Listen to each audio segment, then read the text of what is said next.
राधे राधे दोस्तों, और आज हम आपको बताएंगे भविष्य मालिका में श्री कल्कि अवतार के जन्म स्थान और पृथ्वी पर उनकी जीवन लीला से जुड़ी 5 भविष्यवाणियां जो कल्कि अवतार के दुनिया के सामने प्रकट होने से पहले ही मालिका में लिख दी गई हैं। भविष्य मालिका ग्रंथ कल्कि भगवान के निवास स्थान का नाम भुवनेश्वर का खंडगिरी बताते हुए कहता है कि महाप्रभु श्री कल्कि बाल्यावस्था यानी बचपन में ही ओडिशा के खंडगिरी में अपना आश्रम स्थापित करके निवास करेंगे। दिखने में बस एक साधारण बालक की भांति वे नर शरीर में स्वयं परम ब्रह्म नारायण महाविष्णु श्री हरि होंगे।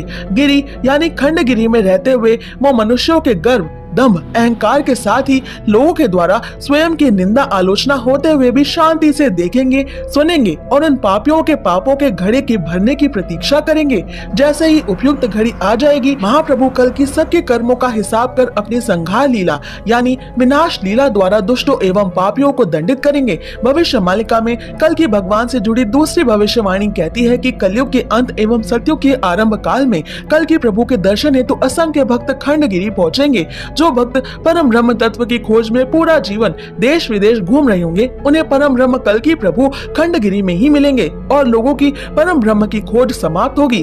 कल्कि अवतार से जुड़ी तीसरी भविष्यवाणी कहती है कि अपने कल्कि अवतार में निराकार श्री हरि एक पवित्र कुल में जन्म लेंगे। भविष्य मालिका के रचयिता आगे लिखते हैं कि प्रभु कल्कि भुवनेश्वर के खंडगिरी में अपने भक्तों को कला, शक्ति और त्रिसंध्या यानी दिन के 3 समय पूजा करने की शक्तिशाली विधि बांटकर उन्हें शक्तिशाली और ज्ञानवान बनाएंगे। भविष्य मालिका की चौथी भविष्यवाणी बताती है कि विदेशी आक्रमणकारी भारत पर गठबंधन बनाकर आक्रमण करने का प्रयास करेंगे। उस समय कल्कि प्रभु भुवनेश्वर में गुप्त रूप से अपनी लीलाएं कर रहे होंगे। प्रभु कल्कि भुवनेश्वर के खंडगिरी में रहेंगे, जहां उनका भक्तों के साथ मिलन होगा।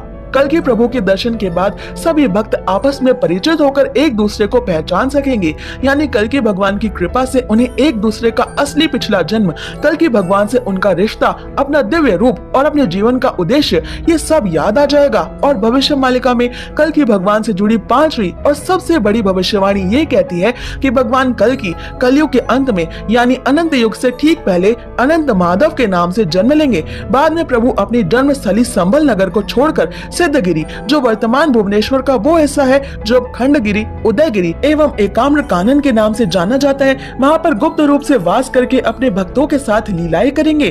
भविष्य मालिका पर विश्वास करने वाले कुछ साधकों के अनुसार अभी कल्कि भगवान के खंडगिरी में लीलाएं करने का समय चल रहा है। धर्म स्थापना के बाद जब आद्य सत्ययुग का आगमन होगा तो माधव यानी कल्कि महाप्रभु 7 महाद्वीपों सहित सारी पृथ्वी के एकमात्र स्वामी होंगे और सत्य से इस विश्व का पालन करेंगे। आपका भगवान कल्कि की पृथ्वी पर अवतार लीला से जुड़ी इन भविष्यवाणियों पर क्या मानना है, कमेंट्स में जरूर बताएं।